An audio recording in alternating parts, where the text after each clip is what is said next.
I want to talk about this article. I'm going to attribute the article in the description of this video so you can go check it out for yourself. I'll put some split screens here. Feel free to pause and read a little bit. I want to go over a few things. I want to read one thing in particular that caught my attention. We know a lot of companies are moving away from traditional employee model and going to gig work, 1099. They save money by doing it, and it opens up a lot more opportunities for them to get things delivered, because now it opens up a pool to people that don't want to be an employee but like the 1099 lifestyle, and they don't have to have money in fleets and all this, and we use our own cars, and they can drop the fare, how much it's costing them and how much they're paying per order average. And a lot of things that are delivered from an Amazon, a FedEx, a UPS, are very small packages. 30% weigh a pound or less. Okay, listen. Let me read you this, because FedEx, you all know FedEx. FedEx. Isn't that the Castaway movie? Didn't he work for FedEx? FedEx is a global, huge name brand. FedEx, everybody knows FedEx. Listen, I'm going to read you two things from this article, and I'm going to share with you in just a moment. Stick with me why I'm making this video, okay?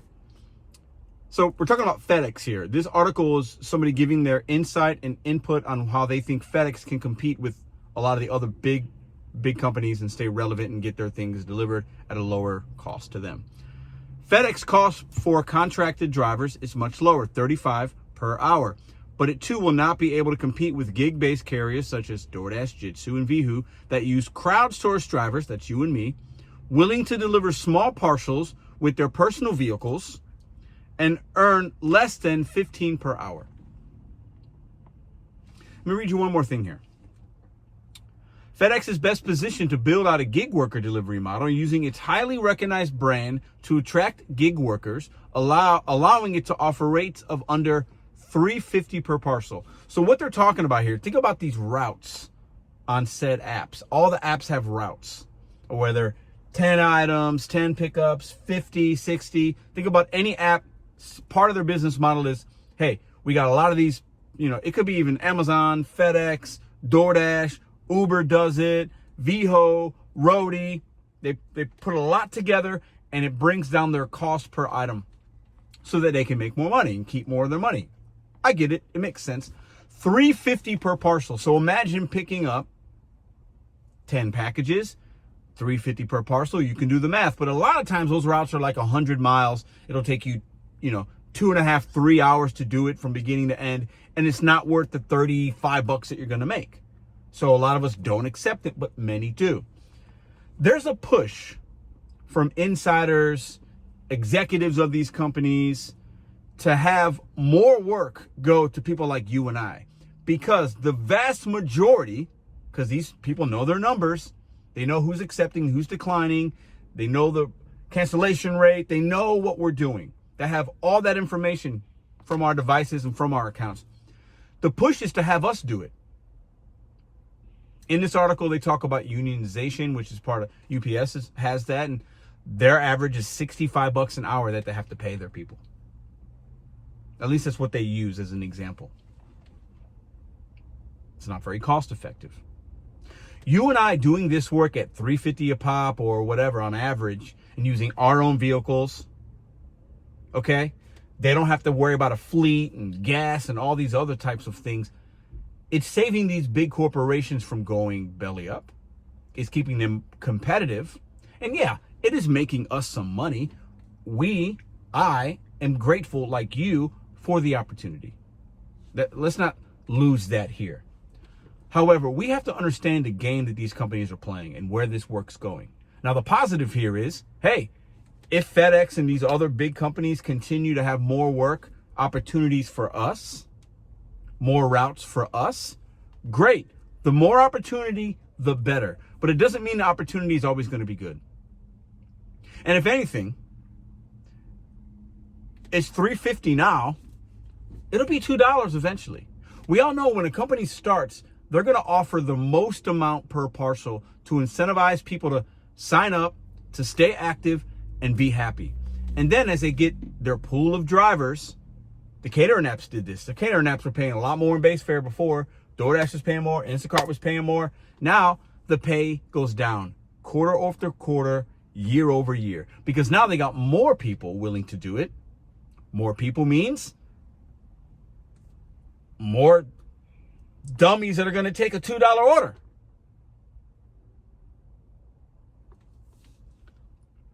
It's interesting. This is twofold for me. It's bittersweet.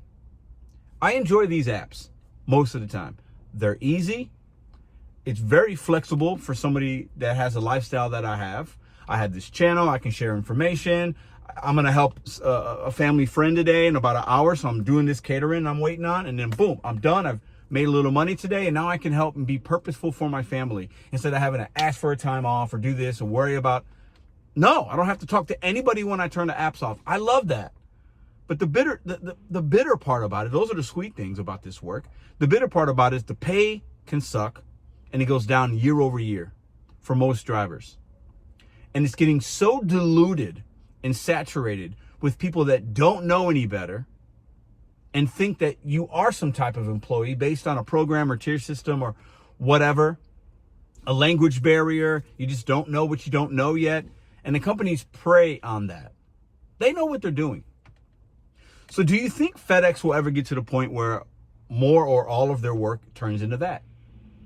Do you think Amazon will continue to use more of us? Walmart right now, I mean, that's what they're doing. They do in-house delivery. They have the vans and things like that. But I'm telling you what, they're gonna start giving us more opportunities on that app. That company will, because they know their cost per transaction of getting it delivered to their customer, because 30% of what those kind of parcels are 1 pound or less. Small things, small boxes of one little item. The trend is going to continue to show and grow gig work into being even bigger, which is an opportunity for you, but it's going to continue to get more saturated, more diluted. And with the economic times that we have and the unsure, people are unsure and they're struggling and people are losing this and losing that. Jobs in certain fields are not hiring even when they say they are. I mean, listen, more people are going to come to this every single year. You have to know that. So I want you guys to stay ahead of the trends, know what apps are upcoming, try to get on those because it'll be good in the beginning, and don't just stay comfortable. If you stay comfortable, you're going to get uncomfortable at some point. So get used to being uncomfortable now, trying new things out. So hopefully later on, you're a little more comfortable. Because if you're just going to stay in the comfortability of, I just know this app and I don't know, I'm fine with making $20 an hour. I'm telling you right now, 2 years from now, the cost of everything is going to continue to go up. And at $20 an hour is going to be more like 18. And in 5 years, it's going to feel like I'm only making 15. You have to continue to grow your money. Whether it's per bid, per delivery, you need to be making more on average. Per hour, however you calculate that. Per week, per year, however you look at it, it's your business, it's your money. But we have got to stay ahead of the trends and realize these companies are coming after you and I. They look at us like we're gold, because of them we are. We're using our vehicle, and they could put us on an app and take us off at any moment. To have complete control over that. Know your place, know your role, utilize the good apps, make the best decisions you can, because these companies are coming after you and your vehicle to deliver things for $3.50 a pop. See you in the next video.